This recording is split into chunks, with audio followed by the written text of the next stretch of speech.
Olá, esse é o Expresso Sindimepa, um podcast do Sindicato dos Médicos do Pará, sobre atualidades e informações.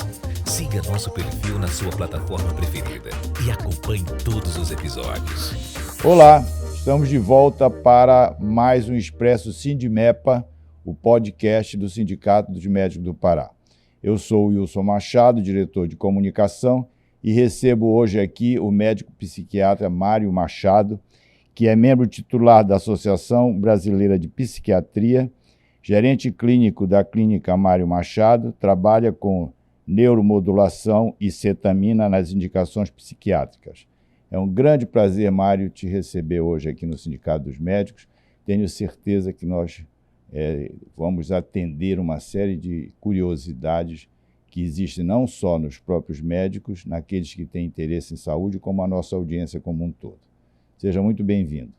Muito obrigado, agradeço. Estou muito feliz de estar aqui nesse encontro no sindicato, no nosso sindicato, na nossa casa, e falando sobre um assunto muito interessante, que é a ansiedade, e que ela nos ataca, quanto os médicos, de duas formas, né? Nos ataca na nossa necessidade de atender a ansiedade, que às vezes ela vem muito sofisticadamente envolvida com outros quadros clínicos, e a nossa própria ansiedade, que nos assola na medida em que nós, médicos, estamos expostos diariamente a uma série de conflitos internos e externos nas demandas da nossa profissão, né?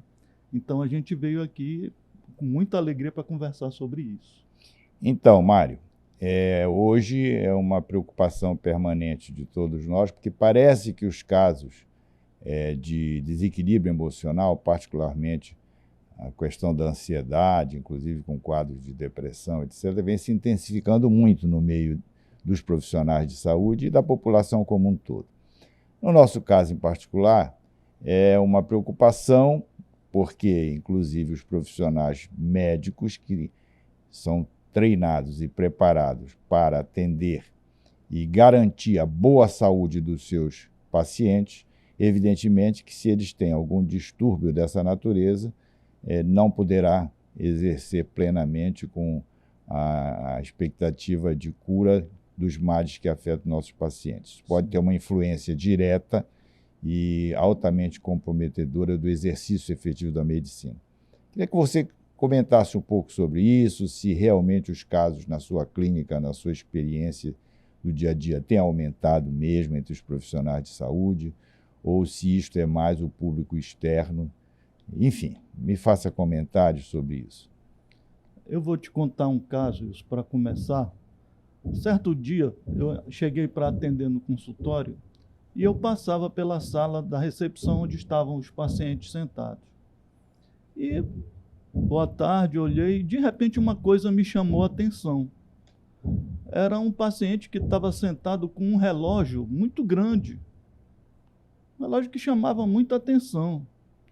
Mas tudo bem, entrei para começar a atender até que chegou a vez deste paciente. Então eu observei que aquilo não era um relógio, que aquilo era um aparelho de medir a pressão arterial. E do outro lado ele estava com uma pulseira de internação. Estava internado no hospital e saiu do hospital para consulta psiquiátrica. Então, na verdade, era um médico. Um médico que no exercício da sua profissão começou a ter algumas síndromes de mal-estar físico, algumas vezes até chegaram a encontrá-lo desmaiado dentro do consultório, e ele começou a ficar preocupado e querendo achar o diagnóstico que o levasse a ter esse tipo de síndrome, e na verdade fizeram todos os exames e ele estava tendo ataques de pânico, processos dissociativos em plena atividade.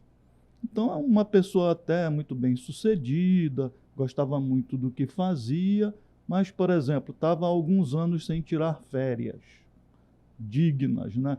Uma semana daqui, uma semana para um congresso, uma semana de lá, e atendia em emergência, e aquela ansiedade foi corroendo a fisiologia, o sistema nervoso simpático desse colega. Então, esse é um dos casos bem assim que me chama a atenção. Eu achei engraçado perceber que aquele relógio não era um relógio, era um aparelho de pressão que passou a fazer parte da indumentária dele, na medida em que qualquer sintoma ele identificava de uma forma catastrófica. Então, qualquer sintoma ele iria desmaiar ou morrer. Então, isso tem sido muito frequente, principalmente a partir da pandemia, né? Então, na pandemia, além do médico ter que trabalhar numa situação de risco, tinha que trabalhar muito, tinha que se expor. Então, todos nós presenciamos a morte de vários colegas, né? Foram 80, nós aqui chegamos a conferir durante todo o período, e chegamos a 86 médicos que morreram em função da Covid. Então, é muito complicado isso, né? Então, você, que é a pessoa que tem que ajudar as pessoas a não morrerem, né, está de frente com a possibilidade real de você mesmo morrer, que não é uma coisa... A gente considera a morte dos outros, mas não considera a nossa. Sim. E quando a gente fica de frente para ela, aí a nossa vida muda, a nossa maneira de perceber o mundo, a vida, a nossa fragilidade, a fragilidade da existência, e a gente acaba ficando fragilizado, sofrido, e a ansiedade toma conta. Então, realmente, a ansiedade aumentou muito, já era grande, aumentou muito no período da pandemia, e agora a gente vivendo uma sociedade muito competitiva, né? As exigências são muito grandes desde a mais tenra idade, né? O jovem tem que escolher tudo muito mais rápido, tem que se submeter a um mercado de trabalho extremamente competitivas, a velocidade das informações vem enormes, assim, sem filtro, não é? E aí as pessoas estão se tornando cada vez mais ansiosas, e as consequências disso vão parar nos consultórios. Você falou ainda agora, Mário, em férias, e também disse o que é uma realidade na vida do médico. As férias do médico é aquele dia que ele vai, aquela semana que ele vai ao congresso, depois de estudar durante 4, 5 dias, tira 3 dias de folga para conhecer o lugar e volta. Acha que aquilo foi umas férias curtas. Um fim de semana prolongado, ele vai para a praia, passa lá 4, 5 dias, considera férias. Na verdade, nós sabemos que férias têm uma fase inicial, que alguns dizem que aquela primeira semana do mês de férias, que devem ser de 30 dias, é a fase em que ele vai desacelerando do ritmo que ele vinha imprimindo a sua vida profissional e cotidiana. Depois disto é que ele entra na fase realmente de repouso, em que ele vai realmente recuperar as energias, vai equilibrar o seu humor em função da distância da atividade profissional. Aí ele tem ali aquelas 2 semanas que realmente aproveita. A última semana já começa um processo de expectativa de retorno às atividades, portanto, já existe aí uma preocupação com a agenda, etc. Comenta sobre isso, se realmente o ideal são 30 dias de férias ou 15 dias no primeiro semestre, 15 dias no segundo, atende plenamente, ou na sua experiência profissional você diz, não, o correto, bom para a saúde são 30 dias de uma vez durante o período de 12 meses, depois de 12 meses de trabalho. Olha, isso, tudo aquilo que existe por função e força da lei, né, e aquilo que pode dar prejuízo, que pode diminuir a absorção financeira das empresas, das indústrias, é absolutamente aquilo que é o necessário, né? Então, você imagina quantas décadas e processos de luta para a gente conseguir ter legalmente o direito ao fim de semana e a 30 dias de férias no ano.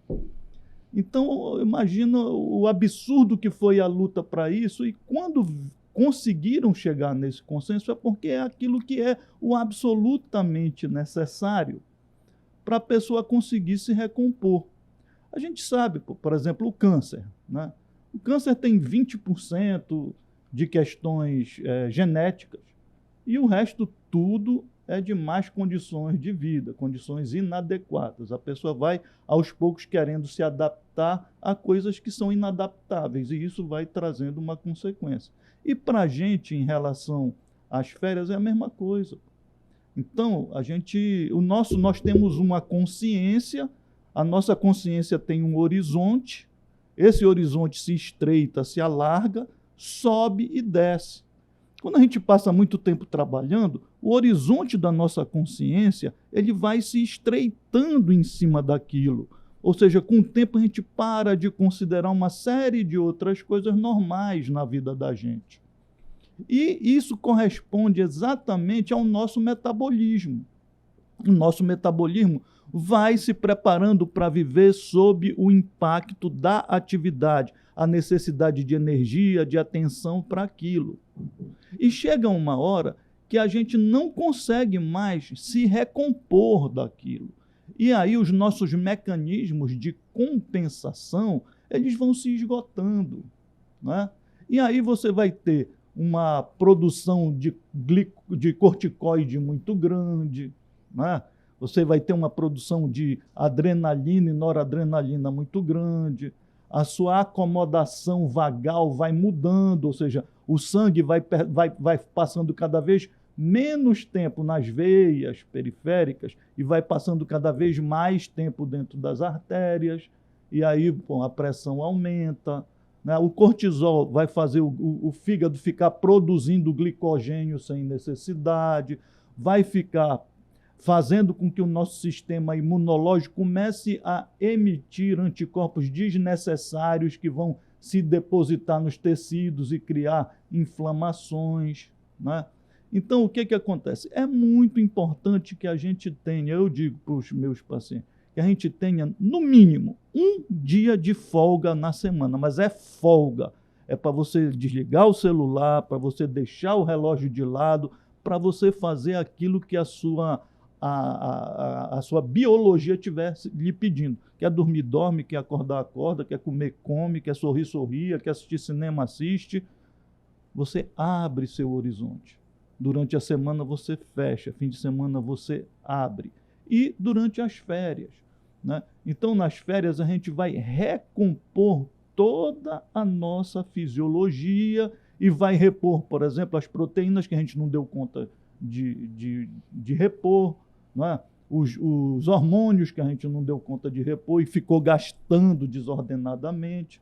Eu imagino, sabe, que às vezes o nosso neurônio frontal, que é onde a gente decide, pensa, trabalha, planeja, ele é tipo um escravo que está exausto e a gente dando chicotada nele para ele continuar trabalhando, né? Chicotada de diversas formas, né? Através de substâncias, né? Através de estresse, através de intolerância, e isso vai consumindo a gente, e isso vai diminuindo a nossa vida útil, vai diminuindo a nossa vida propriamente dita, né? Perfeito.